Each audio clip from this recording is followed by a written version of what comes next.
Welcome to the Highly Sensitive Podcast. I'm Lauren LaSalle, and I'm a former therapist. I'm a highly sensitive person and a self-care and empowerment coach for highly sensitive people.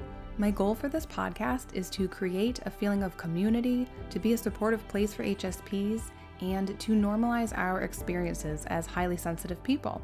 Because I'm pretty sure we've all spent way too much time feeling like we're weird or don't fit in. Well, guess what? Here, you fit in perfectly. This podcast will give you tools to better understand yourself, to help you learn how to care for yourself as an HSP, and to start viewing your sensitivity as a strength. Thank you so much for joining me, and let's begin. Hello again. It's been a while. I have some updates to share with you. So, first thing, it feels weird to be recording for the Highly Sensitive Podcast again, because it has been several months since I decided to tentatively end the podcast. And I do have a new podcast, and if you listen to the previous episode, I think I hadn't changed the name yet. So my new podcast is all about mom stuff, mom life, being a mom, motherhood, and it's called Mom Your Way. So if you are a mom, especially of babies or littles, or are thinking about becoming a mom in the near future, give it a listen. I am going to have some guests on there very soon, and just a lot of tips and talk about being a mom in a way that works for you, listening to your intuition when it comes to parenting and figuring things out for yourself instead of listening to everybody else's opinions, and figuring out how to take care of yourself as well as your kids and your family. So I'd love to see you over there. I do have episodes coming out every week. And as far as this podcast goes, I realized that I have some trainings that I had in my membership and community when I was working specifically with HSPs, which I am no longer doing anymore. Now I am working with moms, specifically moms of littles, whether you are highly sensitive or not. And so I have some trainings that I did over there in that community that are just sort of on my computer at this point, and I would love to share them with you. So I only have a couple. I would love to do some more in the future, just maybe like one post a month, one episode every few months, just to sort of keep updating the podcast and keep giving you a little bit more content, especially if you've already been through all of the episodes. Because I know I have gotten so much feedback about how this podcast has really helped so many people. So I'd love to keep it going, at least to some extent, as long as I can. And so that's what I have for you today, is a training that I did. I started doing monthly trainings just before maternity leave over the summer.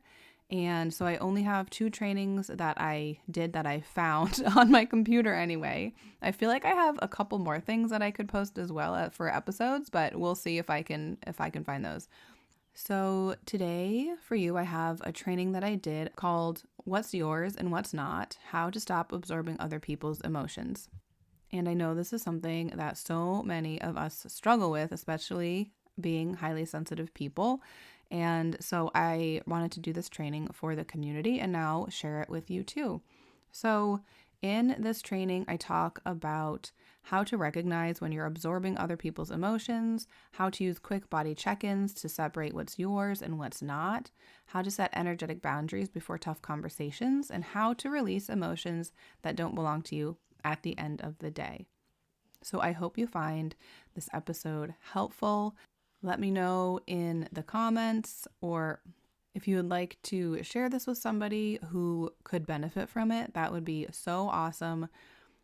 And I would still love to hear any episode ideas that you have, especially if you've already listened to all of the episodes that I've put out. Anything that you would find helpful for me to cover, to do on a monthly or somewhat monthly episode would be really helpful for me, because I've got a lot going on over here. And as much as I want to keep this going even a little bit, it would be really helpful to have some guidance about what people would find helpful. So you can email me, you can leave a comment if you're listening to this on Spotify or on YouTube. I would love to hear it. And here we go. Let's get into the training.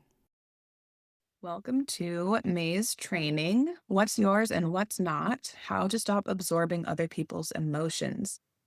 And if you hear some chirping in the background, that's actually happening. I have a bunch of chicks living in my office right now until they're big enough to go outside. So I've got my headphones in. I'm hoping that this doesn't pick up as much of the sound as it would otherwise, but there you go. So, all right, let's get into it. So, as highly sensitive people, we are naturally attuned to subtleties such as tone shifts, body language, and emotional undercurrents. And empathy is one of our strengths, but it can lead to emotional overload, burnout, or losing touch with what you feel if you are not able to effectively use your empathy and protect your energy. So often we struggle to differentiate, is this feeling mine or is it someone else's? And that's a question that I always bring up and have my clients use and that I use too when you are trying to figure out, like, what is this? Especially if you are in a social situation or a crowd or anything like that. If you're sort of feeling like overwhelmed or like a lot of emotions are coming up, ask yourself, is this feeling mine or is it someone else's? So think of a recent time when you felt heavy or anxious or just off, and it turned out to be connected to someone else's mood. And I'll give you a couple seconds to bring that up in your mind.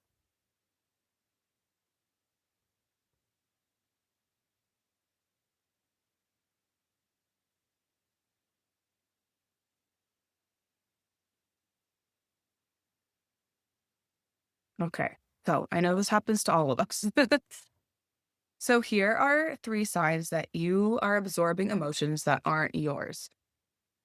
Your mood suddenly shifts after being around other people without a clear reason. There's no reason, there's nothing that happened that should have made your mood shift. You feel overwhelmed or anxious in crowds or in emotionally intense spaces. And you take responsibility for fixing or managing other people's emotions, even when it drains you. And I know that's one that I really struggled with for a long time before I started actually protecting my energy. Because we are so empathetic. We want to be there for other people, but we also have to be there for ourselves first so that we can actually be there for other people in a way that's helpful for everyone. So take a minute, notice if any of these feel familiar to you. If you want to share in the discussion board for this training, that would be awesome. I'd love to hear what resonated with you. So here's how to tell what's yours and what's not. So you can ask yourself, did I feel this way before I entered this conversation or this space? Does this emotion make sense in the context of my life right now? Does this feeling come with a strong urge to fix someone else? And now we're going to do a quick body check in. This is something that you can just do on your own. So close your eyes, take a deep breath,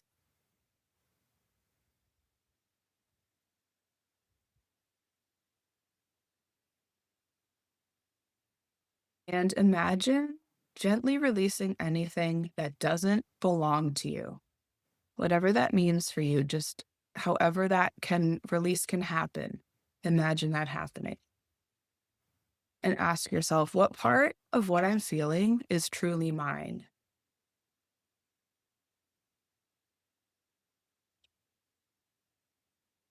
So taking this moment of pause can sometimes be enough to create space between you and what you're picking up on. So this is something that you can do no matter where you are or after a conversation or a social event, just to sort of distance yourself and figure out what actually does belong to me and what isn't mine and just release it. So we're going to go through a couple tools that you can use as well. So the first one is an energy check-in. Mm. So To do this, you can take a few deep breaths and set an intention like, I am responsible for my energy, others are responsible for theirs. So doing this in the morning can help you stay anchored before the day even begins. I have a sore throat today, so I apologize in advance if there's some coughing or tea drinking happening that you can hear in the background. Okay, tool number 2 is a visualization, so visual boundaries. So visualize a gentle, energetic boundary around you, and this can be anything that works for you. It could be a soft bubble, a light mist, a curtain, a waterfall.